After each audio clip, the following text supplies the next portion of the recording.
It might identify whoever was actually inside Nancy Guthrie's home. If the sample is clean and the family tree is clear, and if the police actually have enough time, time is the one thing that an 84-year-old woman with a pacemaker and limited mobility simply does not have. If you know anything about what happened to Nancy Guthrie, contact the FBI at 1-800-CALL-FBI or Pima Sheriff at 520-351-490. There is a $1 million reward for finding her or identifying those who took her. Whenever a story like this goes public, two different perspectives always start to pull at each other. One side wants to stay quiet and let the professionals work the case without any outside noise. The other side knows that staying silent lets cases stall and get lost in the system. The best way to jumpstart a dead-end investigation is to get the public's eyes on the evidence. Fresh perspectives can break old assumptions, which is why we made this. It isn't for drama. We have no desire to cause more pain for the Guthries while they survive this hell. We produce this because Nancy deserves every single person looking for any piece of proof. That Uber video, often called useless, actually shows us something the police might have missed. It shows a woman who felt safe in her world, her home, and her family, and her captors exploited that trust. If the gate theory is right, someone was waiting inside. If those site laborers or old residents keep a clue tucked away, then this file hasn't gone cold. It's simply biding time. It's waiting for a witness to realize their heavy conscience weighs far more than a $1 million reward. It lingers until a genetic hit pops up from family history databases, just holding out for a single slip-up that federal agents can track to a specific house. Get her back home safely. Since Nancy Guthrie went missing, authorities have received tens of thousands of tips, including numerous leads sent in anonymously. Eric Frank from News 4 Tucson shows us how people from all over have provided various clues for this major investigation. The public was told she was abducted after police shared video of a person in a mask lurking on her porch. Investigators reported finding blood on her walkway, claiming she was kidnapped in the middle of the night without a trace. An 84-year-old grandma taken from her $1 million Arizona home by an armed stranger with a backpack. Everyone believed the story. News outlets spread the word quickly, especially since her daughter is a very famous face in the world of broadcast news. She pleaded through television broadcasts and social media posts for anyone with information to help bring her mother back safely. I just want to tell whoever is holding her or knows her current location that there is still a chance. It is truly never too late to change course, and you are definitely not trapped or going through this alone. There is always time to make the right choice, and we are waiting here for you to reach out. We still have faith in the basic kindness of people, and we believe it is honestly never too late for anyone. More than 40,000 leads were submitted as the Federal Bureau of Investigation placed her photo on billboards in Albuquerque. Special planes searched the desert for a pacemaker signal, but 50 days later, there are no leads or signs of life. Still, there is a specific question that no one in the major news media seems willing to ask out in the open.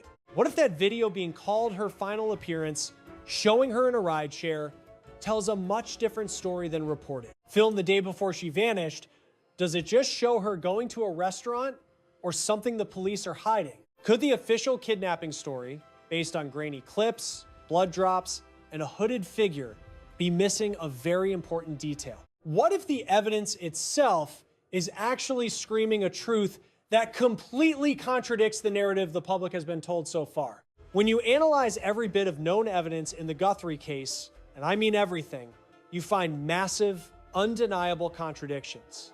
These inconsistencies are so deep that the idea of a kidnapping starts looking more like a guess than a solid conclusion. This isn't meant to criticize the police or spread a conspiracy. It's about looking at the facts with a critical eye. This happens when you take the evidence at face value and ask if the timeline actually makes sense. Let's go back. Before we can discuss the events of that night, we have to understand the specific person we are talking about here. Nancy Guthrie isn't just a missing person. Her life is the filter through which this entire case has been interpreted.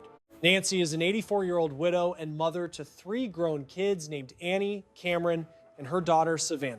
Most people know that last name because Savannah Guthrie co-hosts The Today Show, a major morning program in the United States. She has spent more than 10 years behind that desk, reaching millions of viewers across the country every single morning. When the mother of such a famous journalist goes missing, it stops being a local crime and becomes a national event. The entire news industry took it personally, focusing all their resources on one of their own during this very difficult time. That is important because right from the first briefing, this investigation was steered by the influence of a famous last name. Every detail of the case was being watched and processed through the lens of having a very high-profile family member involved. Nancy lived by herself in a high-end, private, gated community in the Tucson foothills where her house was worth $1 million.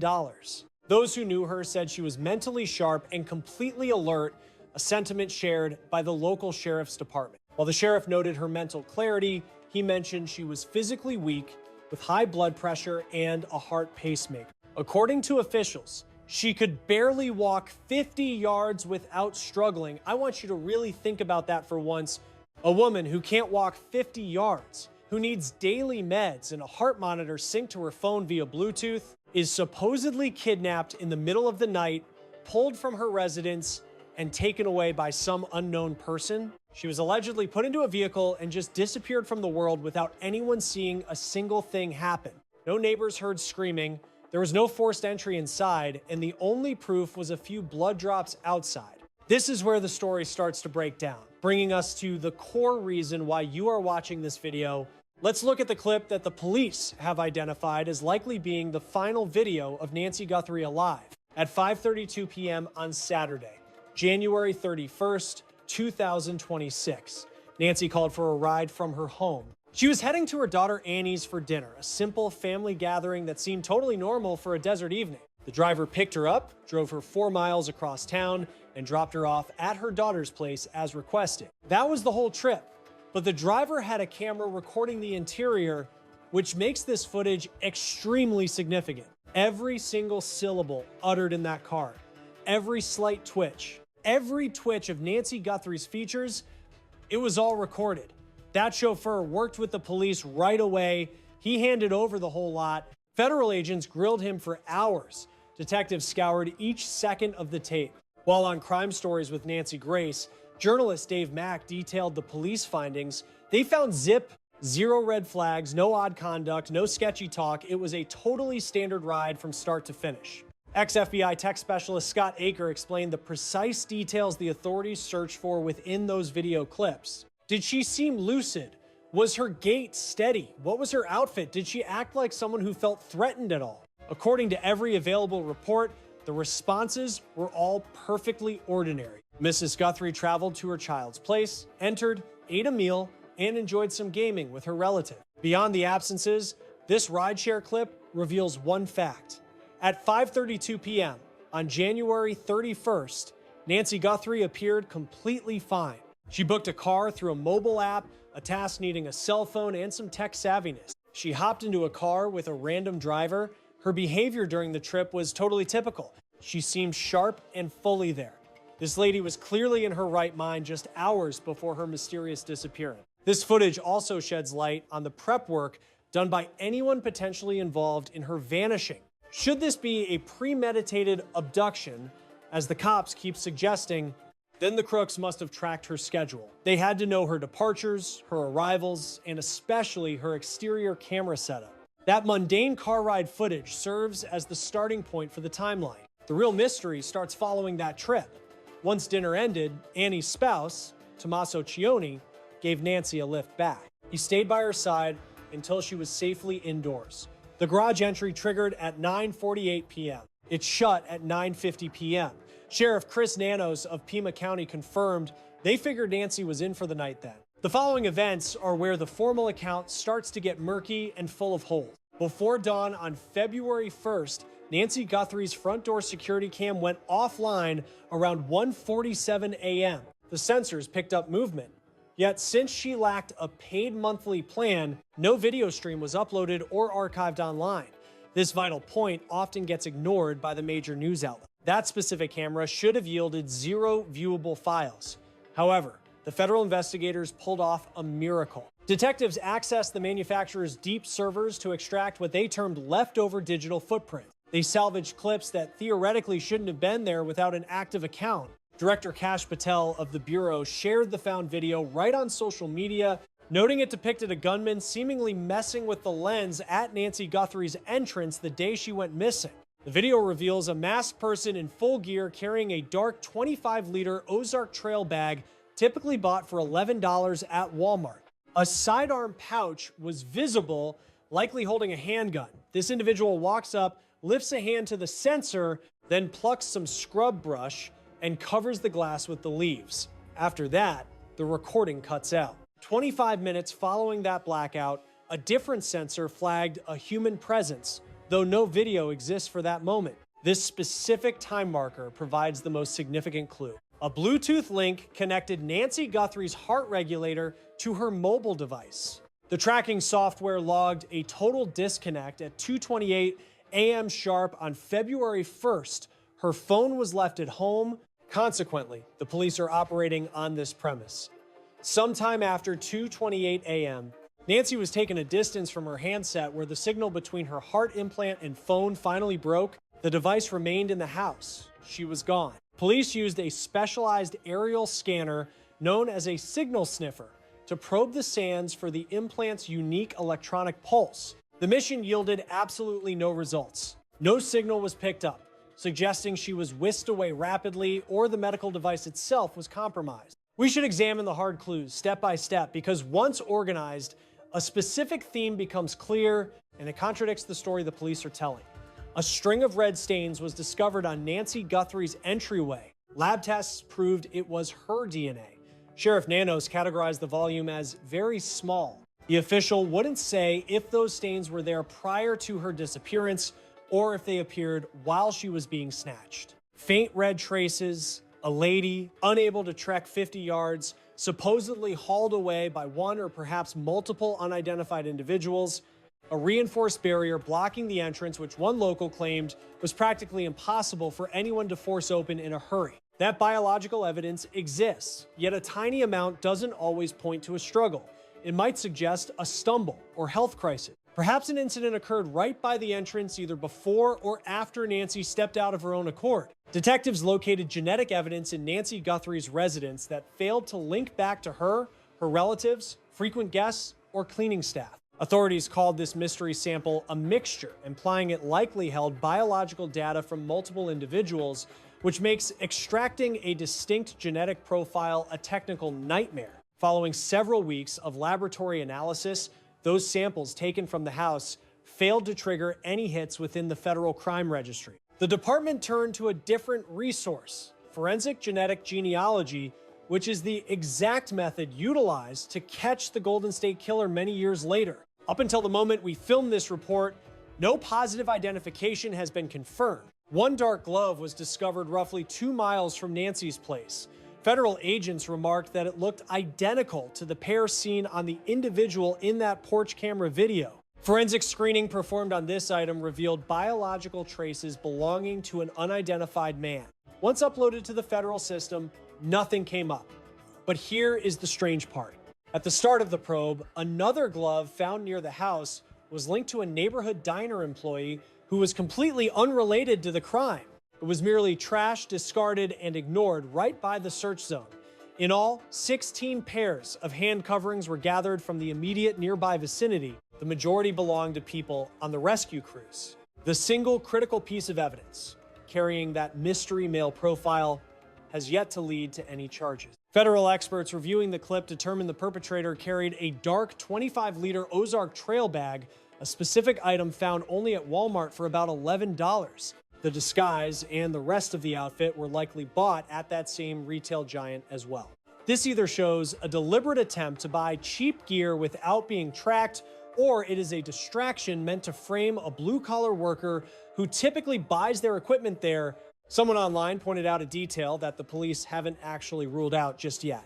These specific work gloves are used everywhere by folks in the trades, like masons, builders, and guys looking for daily labor jobs. That theory aligns perfectly with the actions taken by federal investigators in the time leading right up to the release of this current report. Just before this segment aired, over 7 weeks since Nancy vanished, federal agents were spotted back in the residential area where she lived. They weren't there to serve a warrant or put someone in handcuffs. They canvassed the street, posing specific questions to residents.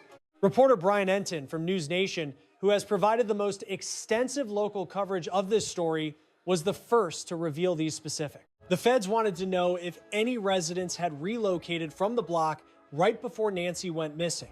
They focused on a particular home currently being renovated nearby. They were looking for a list of identities. They wanted every builder, team member, and worker who had been on that site. Ex-agent Steve Moore weighed in with his professional opinion on these events. The Bureau is going back to basics. How they view the nature of this offense is crucial. Throughout this ordeal, the primary assumption was that this was a planned abduction.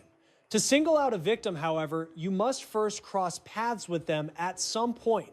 This doesn't imply the construction workers are guilty, but they are individuals who might have had an opportunity to meet Nancy Guthrie. Former investigator Krieger provided a different perspective. Police were examining an empty lot close to Nancy's house as a potential base of operations, a spot where someone monitoring her could have hidden surveillance gear without being noticed by neighbors. Krieger proposed that a person might have been lurking in the area for multiple days or even weeks prior to February 1st, keeping watch and tracking her daily routines, figuring out exactly when Nancy departed and returned, studying her front entrance, and checking for any metal gates that might be in the way. This leads us to a truly haunting question regarding the layout of the crime scene itself. Most of the major news outlets have handled this specific detail as if it were just a minor point. We consider it vital because it completely contradicts the story being told by the video evidence. Nancy Guthrie's home was actually equipped with a heavy security gate. It wasn't a simple screen, but a steel barrier with bars and a deadbolt that needs a physical key to operate from either side. Various people living in the Catalina Foothills area stated that their homes use that exact same security configuration. A woman named Laura, who lives next door, gave an interview to Brian Enton that everyone really needs to pay attention to. Once those gates are bolted, they are incredibly tough to bypass. Because of that, she doubts that the individual captured on the doorbell footage was actually attempting to enter the house via the front entrance. Laura took it a step further.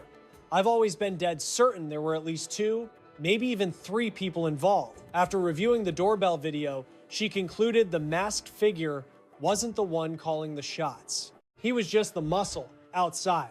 He stood there at the front entrance, just waiting for someone already in the house to let him in. He was peering inside, trying to see exactly what was going down.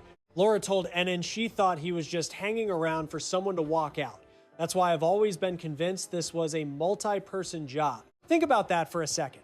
If that security gate was bolted, and it likely was, since Nancy's routine was to lock both doors the moment she got home, then there's no way the guy on the porch entered through the front.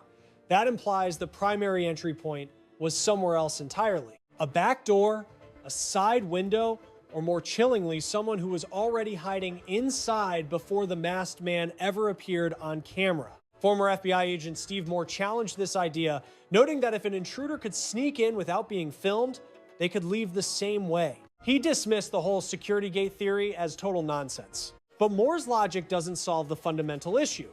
If the person at the door didn't break in, then the public footage is only showing us a minor player, the lookout or the getaway driver, rather than the person who actually cornered Nancy. Retired Detective Krieger stated on the record that he suspects 2 to 4 people planned the operation. An FBI pro even hinted at organized crime, mentioning a specific South American theft ring that targets high-end homes all over the country. Sheriff Nanos told NBC he's confident about the motive but won't share it to avoid compromising the case. He knows the reason, he's just staying quiet. That's a massive detail. Now, I want to be very precise here, because the title of this video makes a pretty bold claim that needs context. When we say Nancy Guthrie wasn't actually kidnapped, we aren't suggesting she just walked out and went to live on a beach. We're really questioning the standard narrative of what a kidnapping looks like. You know, the idea of some stranger kicking in the front door, grabbing an elderly woman, and dragging her away into the night. Here's what the facts actually point to when you ignore the way the media framed the story. First, that security gate makes a forced front door entry nearly impossible. Someone had to find another way in. Second, her pacemaker cut out at 2:28 a.m., not 1:47 a.m. when the camera died. That's a 41-minute gap. Detectives were completely baffled by those missing 41 minutes. What happened in that time frame? Where was Nancy? Was she still inside? Was she already gone? Was she even breathing? Third, her phone was left right there. That fits the profile of a kidnapping where captors want to cut off all ties, but it also fits a scenario where Nancy never made a call because she couldn't, wouldn't, or was knocked out before reaching it. Fourth, the blood on the porch was minimal. For a woman with mobility issues being physically moved, the scene was incredibly clean. It doesn't look like a violent struggle that spilled out onto the lawn. Fifth, the Uber footage. Her last normal moments show zero signs of distress or planning. Nothing in her behavior suggests she felt any danger. She had dinner. She came home and locked up. Now, here is the question the title is really getting at. What if what happened to Nancy wasn't a typical kidnapping, but something far more surgical and intentional carried out by people who knew her house, her routine, and exactly where she was vulnerable, along with her physical limits, in a way a random criminal never could?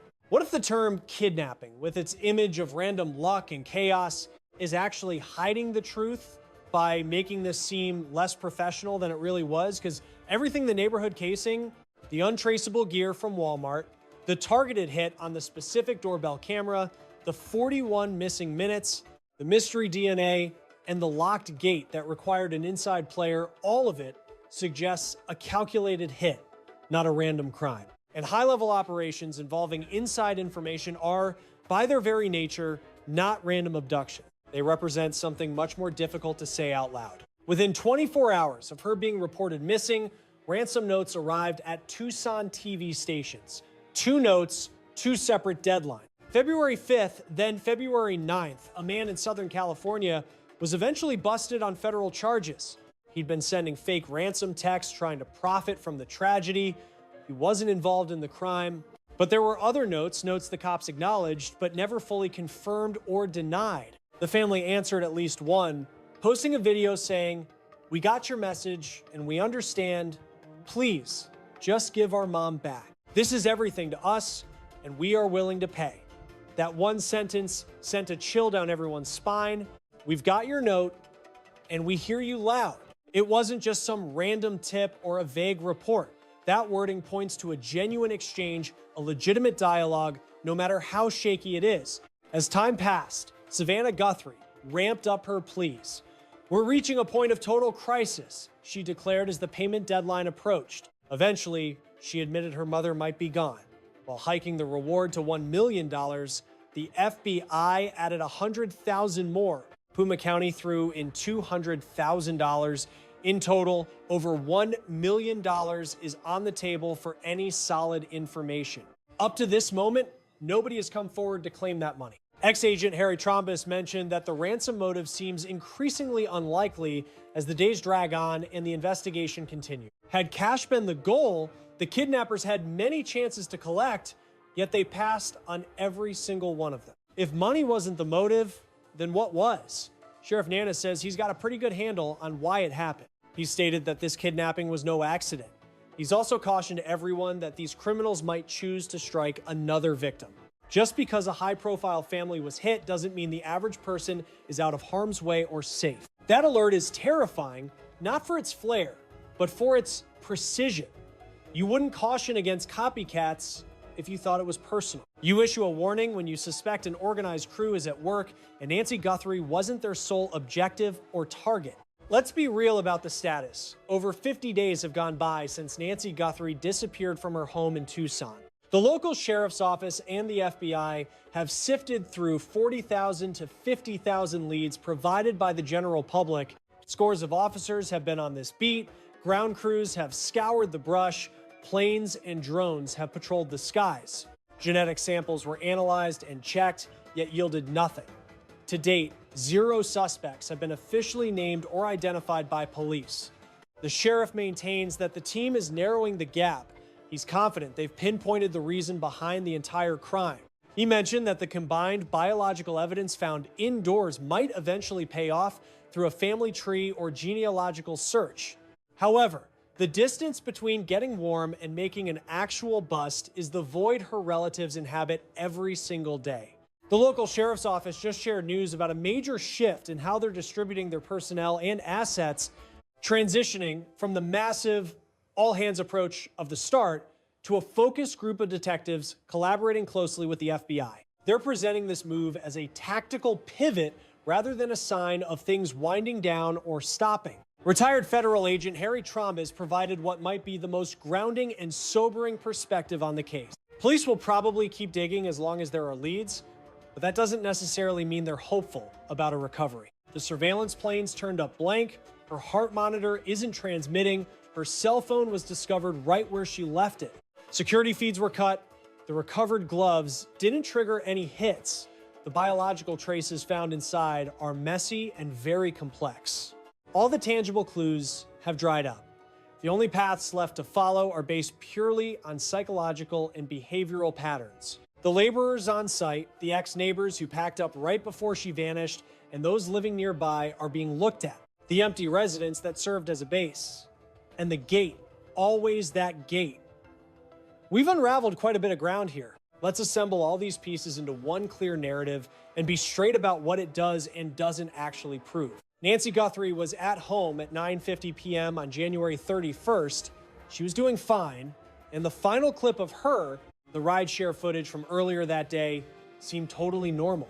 Her son-in-law, Tommaso, escorted her safely to the front door. She likely turned in for the night, sometime between 1:47 and 2:28 a.m. on February 1st, things took a turn. The camera went dark. Sensors picked up movement. Her pacemaker lost its link to her phone. Her smartphone stayed behind. There was blood, specifically her blood, found right outside the entrance on the porch. A masked guy with a gun was seen on a saved clip messing with the lens. Mystery male DNA was located indoors. Both kin and cops are convinced she was snatched. The relatives are cleared. But how did anyone get in past that gate? What went down in those 41 minutes from when the feed cut until the heart monitor stopped working, if the hooded figure outside was the lead guy or just an accomplice, to whom that unidentified genetic signature belongs? The question remains why no payout has happened despite a $1 million offer and the family's eagerness to trade for her location. This wasn't a haphazard act. The execution, the timing, knowing the blind spots, the gear, and the prior casing screams preparation, meticulous targeting, being intimately familiar with Nancy's daily habits, her alarms, and where she was most vulnerable. This wasn't a one-man job. Getting past that gate alone makes that theory impossible. Several crime experts and former federal agents, along with a neighbor with the same security rig, suspect that 2, maybe even 3 or 4 people were involved. If planned, if several people were involved, the central premise of this recording becomes much more specific. This wasn't some random snatching like the kind people usually imagine. It was a surgical abduction, orchestrated by individuals who clearly understood their target. Let's circle back to that Uber footage, which police claimed didn't reveal anything vital. The driver cooperated, the trip was standard, and nothing in her behavior seemed suspicious. That is precisely the issue. The footage depicts a woman who was totally blindsided. You see no fear in her eyes and no tension in her walk. She just had dinner with her kids. She was likely laughing and playing games before her son-in-law dropped her off. She never suspected a plot was brewing or that a group had been stalking her block, charting her every move and finding the weak points in her home security, buying untraceable supplies at Walmart, and perhaps lying in wait at a nearby empty house. That Uber clip shows Nancy Guthrie on the very last typical day of her life, proving she was ripped away from absolute safety. Whatever happened was forced upon her without her knowing a thing or playing any part. That is the most painful revelation here. No clues, no leads, and no answers in her expression. It shows she was just a normal person until the moment she wasn't. And now 50 days have passed. The electronic sweep failed, her heart monitor is dark, and the wilderness is staying silent. Former federal agent Scott Aker noted very early on in this search, the clock is running out because this victim is uniquely fragile given her age and health problems. The trauma of being held against your will is massive for anyone, but especially for a senior. Savannah Guthrie had to do something no child should ever do by speaking to the press, admitting her mother might be gone while hoping for a miracle. The sheriff says they're still searching for a survivor. The homicide team assigned to this case is still chasing down every possible tip daily. It is likely that Nancy is hidden somewhere that standard search parties simply cannot reach. Local searches turned up nothing. She has either been taken way out of Tucson or she is being hidden somewhere, shielded from electronic detection. It is also quite clear that whoever took her knew exactly how to pull it off. They scouted that entire neighborhood. They understood the cameras and knew exactly when to strike and how much time they had. They only left behind what they intended to, leaving that DNA evidence as the only real hope. DNA genealogy has cracked cases that were cold for decades, like catching that serial killer 40 years later. The gear, a Walmart backpack worth $11, untraceable work gloves, a mask, was either chosen deliberately to avoid tracking or designed to look like equipment a day laborer would naturally carry in a neighborhood full of active construction sites. 7 weeks in, the FBI returned to canvass the neighborhood again, this time asking specifically about construction workers, residents who had recently moved out, and anyone connected to a vacant property near Nancy's house. The ransom notes went to TV stations, not the family. No proof of life was ever provided. The family responded to at least one message saying they had received it and were willing to pay. Money never changed hands. Sheriff Nanos warned the public not to assume they were safe just because a high-profile family was the target. That warning only makes sense if the motive was not personal to the Guthries and the people behind it might strike again. The Uber footage from 5:32 p.m. that day shows a woman who felt completely safe, no fear, no tension. She had just had dinner with her kids. She had no idea what had been planned around her daily routine for weeks. The word kidnapping implies chaos and chance. What the evidence in this case describes is the opposite: surveillance, preparation, inside access, and a target who never saw it coming. A forced entry crime leaves damage. This scene left almost none. A random crime leaves loose ends. This one left almost nothing traceable. The only real evidence is DNA that someone shed without knowing it, and a gate that still has not been explained. DNA genealogy has solved cases frozen for 40 years. If the sample is clean and the family tree search connects, it could identify whoever was inside that house. That is the last real thread still running in this investigation. Nancy Guthrie is 84 years old, requires a pacemaker and daily medication, and has been missing for more than 50 days. Every day without answers makes the medical reality more critical. She is still out there. If you have any information, contact the FBI at 1-800-CALL-FBI or the Pima County Sheriff at 520-351-4900. A reward of over $1 million is unclaimed. One witness, one detail. That is all it takes. Subscribe for every update on this case. The file is not cold. The DNA is still being processed, and the gate has still not been explained. We are not done looking for Nancy Guthrie.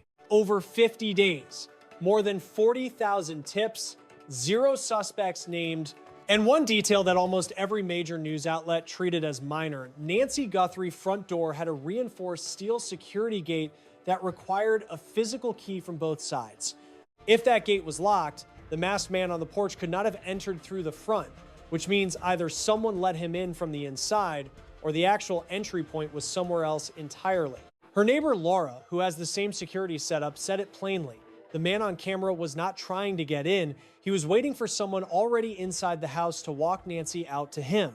The porch camera went offline at 1:47 a.m. Her pacemaker lost its Bluetooth link to her phone at 2:28 a.m.